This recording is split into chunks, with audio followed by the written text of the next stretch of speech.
Welcome to simply Shenba. இன்னைக்கு வந்து நம்ம முட்டை குழம்பு, அதாவது உடச்சி ஊற்றின முட்டை குழம்பு எப்படி செய்யலான்னு பார்க்கலாம். ஆல்ரெடி நம்ம முட்டை குருமா செஞ்சுருக்கோம், முட்டை தொக்கும் செஞ்சுருக்கோம். இப்போ முட்டை குழம்புக்கு தேவையான பொருட்கள் என்னென்னு பார்த்தீங்கன்னா, இஞ்சி பூண்டு ஒவ்வொரு துண்டு எடுத்து வச்சுருக்கேன். 4 பல் பூண்டு எடுத்திருக்கேன். இஞ்சி பாருங்கள், கட் பண்ணி வச்சுருக்க ஒரு துண்டை.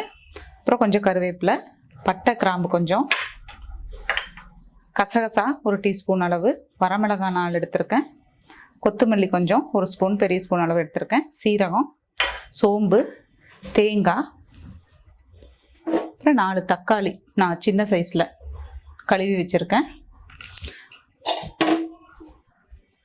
பெரிய வெங்காயம் ஒரு 3, அப்புறம் மஞ்சத்தூள், உப்பு. இப்போ நம்ம எப்படி செய்யலான்னு பார்க்கலாம்.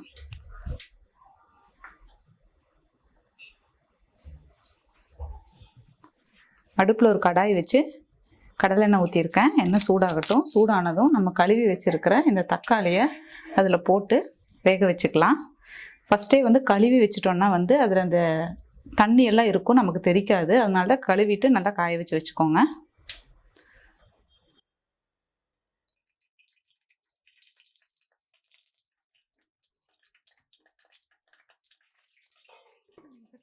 அடுப்பை லோ ஃப்ளேமில் வச்சுக்கோங்க. வச்ச உடனே மூடி வச்சுருங்க, இல்லைன்னா அது வெடிக்கும், அந்த எண்ணெயெல்லாம் நம்ம மேலே தெரிக்கும்.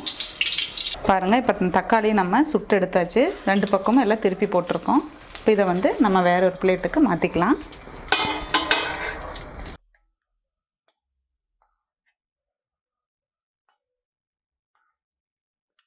நம்ம பச்சையாக அரைச்சி போடுறத விட இந்த மாதிரி சுட்டு எடுத்துகிட்டு போடும்போது குழம்பு நல்லா டேஸ்ட்டாக இருக்கும். அதே எண்ணெயில் நம்ம கட் பண்ணி வச்சுருக்கிற வெங்காயத்தை போட்டுக்கலாம்.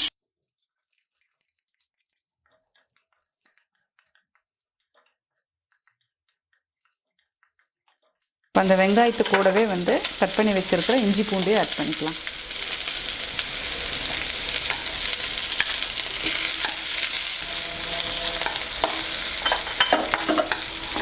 இப்போ இது கூடவே பட்டை கிராம்பு,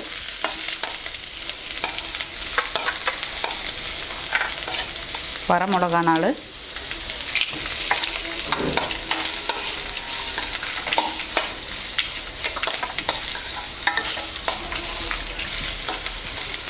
இப்போ வெங்காயம் ஓரளவுக்கு வணங்கிருச்சு. இப்போ இது கூட வந்து நம்ம சோம்பு ஆட் பண்ணிக்கலாம், சீரகம்,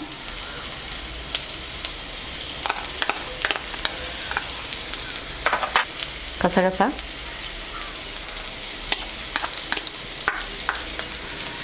கொத்தமல்லி.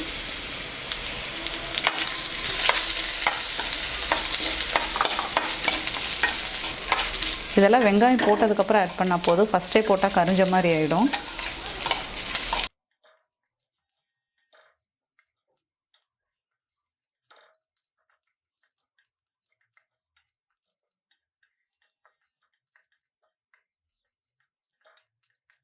இப்போ வெங்காயம்லாம் நல்லா வணங்கினதுக்கப்புறமா இப்போ கொஞ்சம் மஞ்சத்தூள் ஆட் பண்ணிக்கலாம். நம்ம நல்லா மிக்ஸ் பண்ணி விட்டுடுங்க.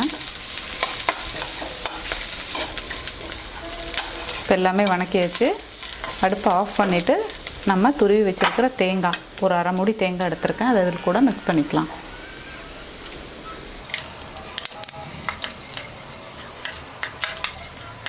இப்போ இது சூடு ஆறுனதும் நம்ம அரைச்சி எடுத்துக்கலாம். இது கூடவே நம்ம சுட்டு வச்சுருக்கிற தக்காளியும் சேர்த்து தான் அரைக்கணும். சூடு ஆறிடுச்சு. இதை நம்ம ஜாரில் போட்டு அரைச்சி எடுத்துக்கலாம்.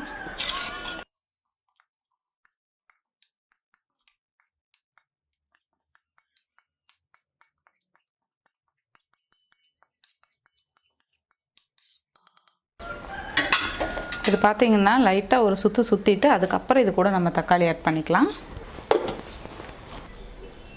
பாருங்கள், இது வந்து நம்ம ஒரு சுற்றி எடுத்தாச்சு.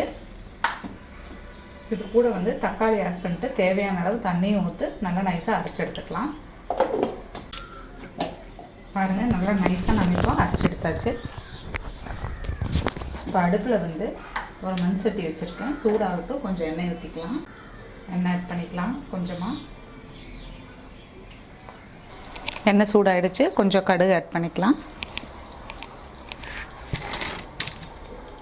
இப்போ ஒரே ஒரு பெரிய வெங்காயம் பாதி சைஸில் எடுத்திருக்கேன், சும்மா தாளிக்கிறதுக்காக. அதை ஆட் பண்ணிக்கலாம். கூடவே கருவேப்பிலையை ஆட் பண்ணிக்கலாம்.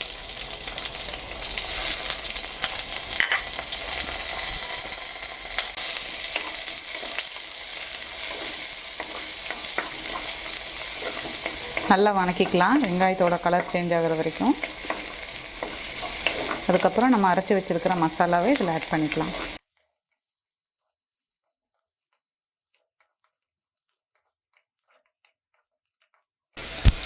வெங்காயம் வணங்கிருச்சு. இப்போ அரைச்சி வச்சுருக்கிற மசாலாவை ஆட் பண்ணிக்கலாம்.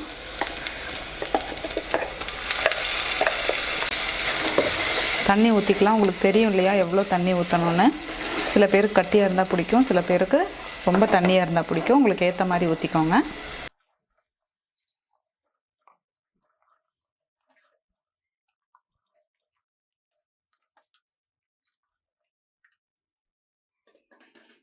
நம்ம இன்னும் உப்பு போடலை இல்லையா, இப்போ உப்பு ஆட் பண்ணிக்கலாம். கல் உப்பு ஆட் பண்ணிக்கலாம்.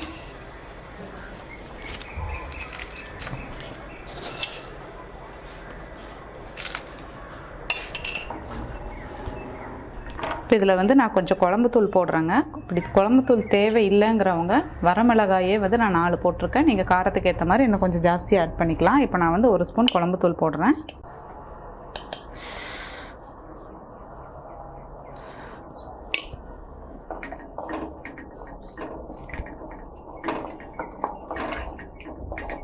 இது நல்லா கொதிக்கட்டும்.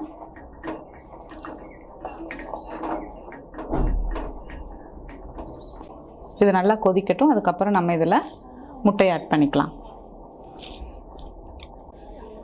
குழம்பு நல்லா கொதிச்சிருச்சுங்க. ஒரு 15 மினிட்ஸ் விட்டோன்னா போதும். நல்லா தண்ணி ஊற்றி நல்லா பச்சை வாடையெல்லாம் போயிடுச்சு. இப்போ வந்து நான் ஒரு 4 முட்டை எடுத்திருக்கேன்.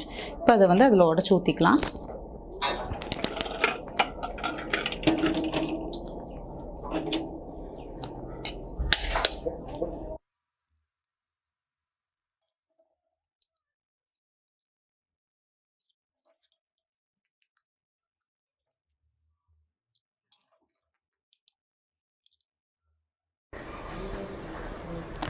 அது கொஞ்சம் வேகட்டும். உடனே உள்ள கரண்டியை போட்டு கலக்க வேண்டாம்.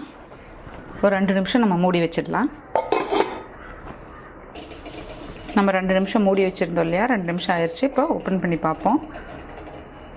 பாருங்கள், அது வந்து நம்ம உடச்சி ஊற்றினோம் இல்லையா, முட்டை வெந்துருச்சுன்னா அதுவே இப்படி மேலே வந்துடும். நம்ம விட்டு கலக்க வேண்டாம். அவ்வளோதான், உடச்சி ஊற்றினா முட்டை குழம்பு ரெடி ஆகிடுச்சு. இப்போ மேலே வந்து கொஞ்சம் நம்ம மல்லித்தழை தூவிக்கலாம். நீங்களும் இந்த மாதிரி வீட்டில் ட்ரை பண்ணி பார்த்துட்டு கமெண்ட் பண்ணுங்கள். சிம்பிளி ஷென்பா சேனலை சப்ஸ்கிரைப் பண்ணாதவங்க சப்ஸ்கிரைப் பண்ணுங்கள். கூடவே பெல் பட்டனையும் ப்ரெஸ் பண்ணுங்கள். தேங்க்யூ.